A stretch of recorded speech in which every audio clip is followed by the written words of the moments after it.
Arsenal ayaa la xaqiijiyay in heshiis horodhac ay la gaartay ciyaaryahan Houssem Aouar kaasi oo uu ku imaanayo garoonka Emirates ee waqooyiga London iyadoo Arsenal miiska u saartay kooxda Lyon ee ciyaaryahankani uu ka tirsan yahay adduun lacageed oo gaaraya 56 milyan oo dollarka Mareykanka ah. inta aanan u guda gelin waa kuma ciyaaryahankani maxay tahay waxa uu ku wanaagsan yahay ama ay u daneynayaan kooxaha waaweyn iyo weliba qaab ciyaareedkiisa, waxaynu eegaynaa laba arrimood oo Arsenal ka haysta inay wiilkani ku keento waqooyiga London. tan koowaad waxay tahay in Arsenal inta Houssem Aouar aanay London keenin oo aanu kooxda ku soo biirin waa in laba ciyaartoy oo weliba ajnabi ah ay kooxda ka tagaan, maadaama sharciga imika u degsan horyaalka Ingiriiska uu yahay in kooxda ka ciyaaraysa Premier League ay u ciyaaraan 17 ciyaartoy oo aan dalkan ku soo korin ama u dhalan, kuwaasi oo da'du ay ka weyn tahay 21 sano. laakiin hadda Arsenal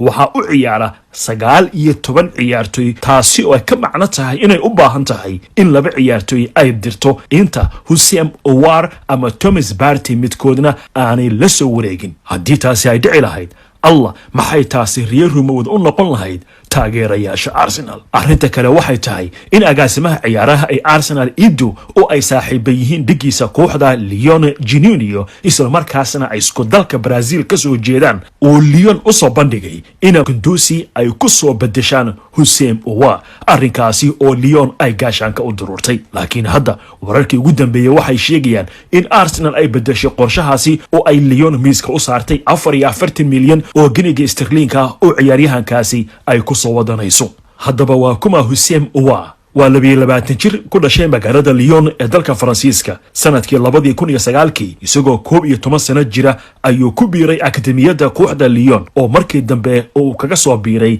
tiimka koowaad oo imika uu ka tirsan yahay uuna u xirto lambarka 8. waa ciyaaryahan qadka dhexe ka ciyaara gaar ahaan goolka gool.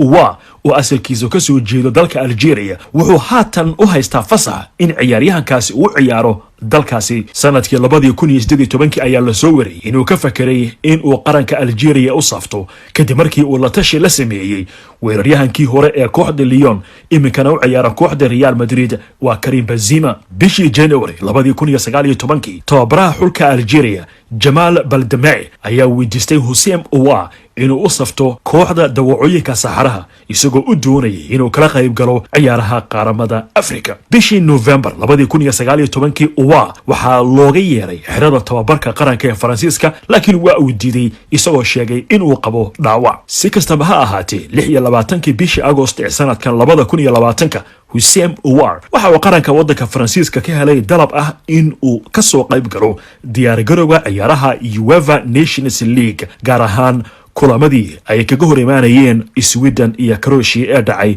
horaantii bishan. Aouar walow uu yahay weeraryahan qadka dhexe, haddana waa ciyaaryahan ka ciyaara dhan kasta oo khadka dhexe ah. wuxuu leeyahay qaab ciyaareed cajiib ah oo farsamo, isagoo ay u dheertahay in uu isdejiyo marka uu kubadda maamulayo kuna maamulaya lugtiisa. kooxo badan oo Yurub ka dhisan ayaa toosh afar qaada ku doondoonaya wiilkan 22 jirka ah. wararkii ugu dambeeyay waxay sheegayaan in Houssem Aouar uu u sheegay saaxiibadiisa iyo qoyskiisa in uu ku biirayo Arsenal.